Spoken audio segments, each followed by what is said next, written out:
where my thinking was to see how do we bring people together. That was the request, right? How do we bring kids together to support each other and learn together, and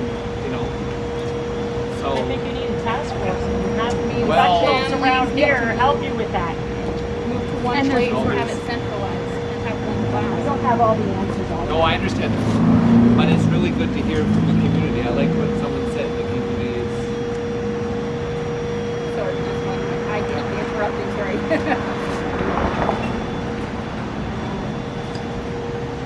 We are the deaf community, and I just want to identify that a lot of times the word hearing impaired will get around. Yes, We are not hearing impaired. I understand. Deaf feel that as an insult. I am not hard of hearing in general. I am fully deaf. Yes. I am a big capital D deaf. That means I'm culturally deaf. If you see deaf with a small d, it means they're slight deaf and maybe. But we see and hear hearing impaired all the time. I understand. But we are deaf. We are not impaired. We don't need to be this.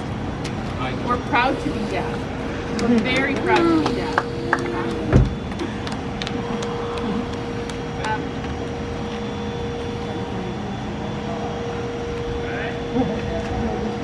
In Halifax, with APSI, they offer short-term programs Yes. for the students from mainstream schools. They all get together once or twice a year. Okay. They stay for about a week or 2 weeks, depending on how long. They get exposed to culture, people that are the same as them. So this is in And Halifax? it's they get so excited to go to these programs because they're with their community. I remember there was one student that said, I wish I could move and stay there for the whole year at APSI because I had friends. I had people that were the same as me. I didn't want to go back to public school, or they didn't want to go back to public school. And that's a common feeling. It's a common feeling. So that's a possible solution, or that's an idea, right? That's something that's worked well. You're saying that that's something that has worked well.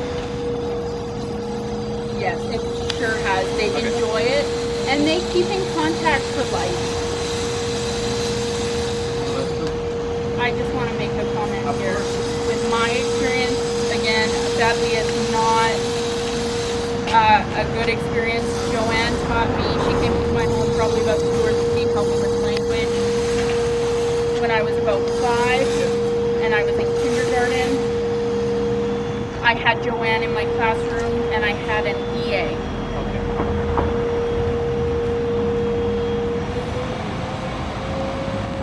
There was one day the EA said, do you mind taking care of just watching Rachel? Because I need a break. And John's like, oh, okay.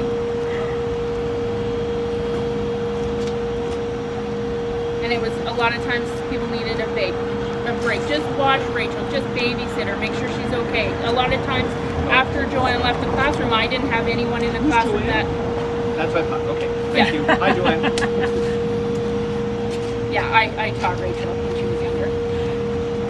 And then later on, when I graduated high school, I went into the New Brunswick Deaf and Hard of Hearing Services office, and Joanne worked with me again. She taught me life skills. She taught me how to be independent. My language improved again, and like Joanne is such a valuable resource. Thank you for listening. And that's, don't clap. We can hear that, just wave your hands. That's a clap. Or you could do both. Thank you very much. We're just wondering who the gentleman behind the interpreter is. Mark Fenton with the Premier's Council on Disabilities. Thanks for joining. It's really interesting and very, very inspiring to me and very motivating. So I want to give you, No, just say one last thing because then you're going to go. What's that? I want to say one last thing because this is what happens. You can call You're me, gonna contact you can email me, you can... But you're going to go contact Exie and they're going to say, we're doing it all right, and then we will be really Well, I know that you're upset. I know that things are And not good. I mean, will say, everyone we is can in set agreement. up a time for you to listen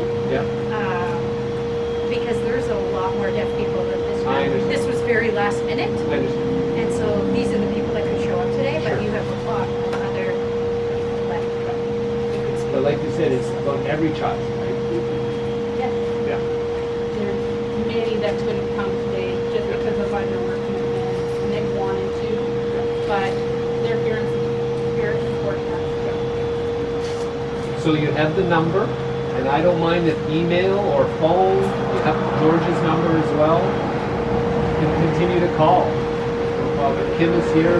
We do care. It's important that you know it's not like we're just on this. I'd like to see a solution.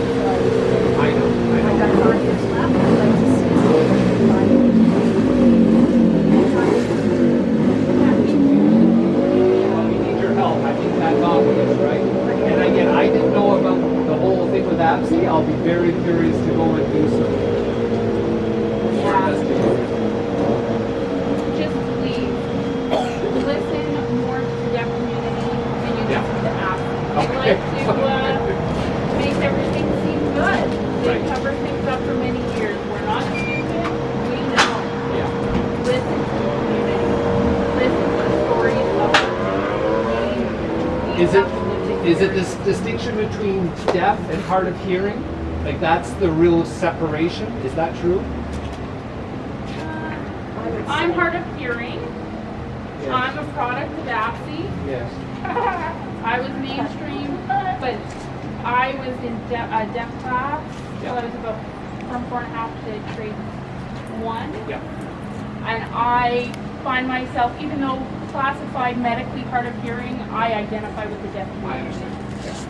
So it's not so much a percentage of hearing that separates us, it's your exposure to the culture and where you Okay. feel valued Okay. and where you feel accepted. And that helps me understand. Yeah, we need just to almost to disassociate with APSI. Wow. We pay the taxes in New Brunswick. We want our money to stay here Okay. and people to be able to support the kids here. Yep. We want to break that tie. They have a lot of money there in Nova Scotia. Keep it there. Keep the New Brunswick money here. We live here. We pay our taxes. We want it to support our children and our community. Absolutely doesn't care about the I can't comment on that, but the point is that I hear you loud and clear.